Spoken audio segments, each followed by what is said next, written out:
Assalamualaikum warahmatullahi wabarakatuh. Perkenalkan, nama saya Ilma Nur Kolbi dengan NIM 3118129 dari kelas 4C Farmasi. Di sini saya akan mempresentasikan yaitu tentang evaluasi sediaan steril optalmik. Pada tahap evaluasi sediaan steril optalmik ini merupakan tahap akhir dalam pembuatan sediaan farmasi. Hal ini bertujuan untuk mengetahui apakah sediaan tersebut layak digunakan dalam pengobatan. Pada yang pertama yaitu obat tetes mata. Pada evaluasi obat tetes mata dilakukan uji yaitu yang pertama uji organoleptik. Uji organoleptik merupakan cara pengujian dengan menggunakan indera manusia sebagai alat utama untuk pengukuran daya penerimaan terhadap suatu produk. Pengujian ini dilakukan dengan cara mengamati bau, rasa, warna, serta kelarutan bahan dalam sediaan kelarutan tetes mata. Yang kedua, uji kejernihan. Kejernihan adalah batasan yang relatif, bahwa sangat dipengaruhi oleh penilaian subjektif dari pengamat. Hal ini ditunjukkan untuk memastikan tidak ada partikel padat kecuali berbentuk suspensi. Yang ketiga yaitu buffer dan pH.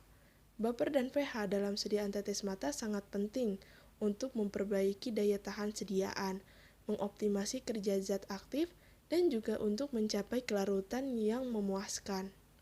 Yang keempat yaitu tonisitas.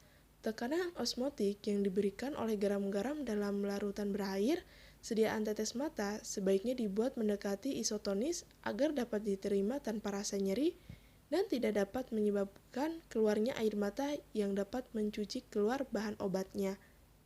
Yang kelima yaitu viskositas. Tetes mata dalam air mempunyai kerugian, oleh karena itu mereka dapat ditekan keluar dari saluran konjungtiva oleh gerakan pelupuk mata. Oleh karena itu, waktu kontaknya pada mata menurun. Selanjutnya yaitu pada obat salep mata. Evaluasi obat salep mata yaitu pada pengujian pertama dilakukan uji homogenitas.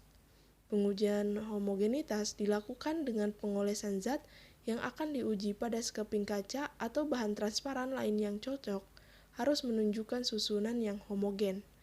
Yang kedua yaitu uji kebocoran. Tidak boleh terjadi kebocoran selama atau setelah pengujian selesai. Jika ada kebocoran pada satu tub, percobaan diulangi dengan tambahan 20 tub. Uji memenuhi syarat bila 10 tub tidak ada yang bocor atau tidak lebih dari 1 tub dari 30 yang diuji. Yang ketiga yaitu uji pengukuran pH. Untuk mengetahui pH pada salep mata sesuai apa tidak agar tidak terjadi iritasi. Itu dengan cara alat pH meter dikalibrasi dengan larutan datar pada pH 7 dan pH 4. 1 gram sediaan yang akan diperiksa diencerkan dengan air suling hingga 10 ml. Elektroda pH meter dicelupkan ke dalam larutan yang diperiksa. Jarum pH meter dibiarkan bergerak sampai menunjukkan posisi tetap. pH yang ditunjukkan jarum pH meter dicatat. Pada uji keempat yaitu uji daya sebar. Untuk mengetahui daya sebar dari sediaan yang dibuat yaitu dilakukan sebanyak 0,5 gram salep diletakkan dengan hati-hati di atas kertas grafik yang dilapisi plastik transparan. Dibiarkan sesaat yaitu 1 menit dan luas daerah yang diberikan oleh sediaan dihitung.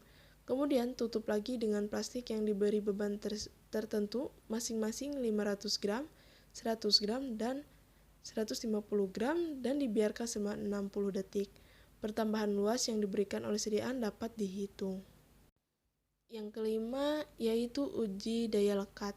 Sampel diletakkan di atas 2 objek gelas yang telah ditentukan kemudian ditekan dengan beban 1 kg selama 5 menit. Setelah itu, objek gelas dipasang pada alat tes. Alat tes diberi beban 80 gram dan kemudian dicatat waktu pelepasan salep dari gelas objek. Yang keenam, uji viskositas untuk menguji kekentalan pada sediaan steril salep mata. Yang ketujuh, uji partikel logam. Salep mata harus bebas dari partikel kasar dan harus memenuhi syarat uji kebocoran dan partikel logam. Yang kedelapan yaitu uji mikroba. Dilakukan untuk memperkirakan jumlah mikroba aerob viabel di dalam semua jenis perbekalan farmasi, mulai dari bahan baku hingga sediaan jadi, dan untuk menyatakan perbekalan farmasi tersebut bebas dari mikroba tertentu. Sekian dari presentasi yang telah saya sampaikan. Semoga dapat bermanfaat. Terima kasih. Wassalamualaikum warahmatullahi wabarakatuh.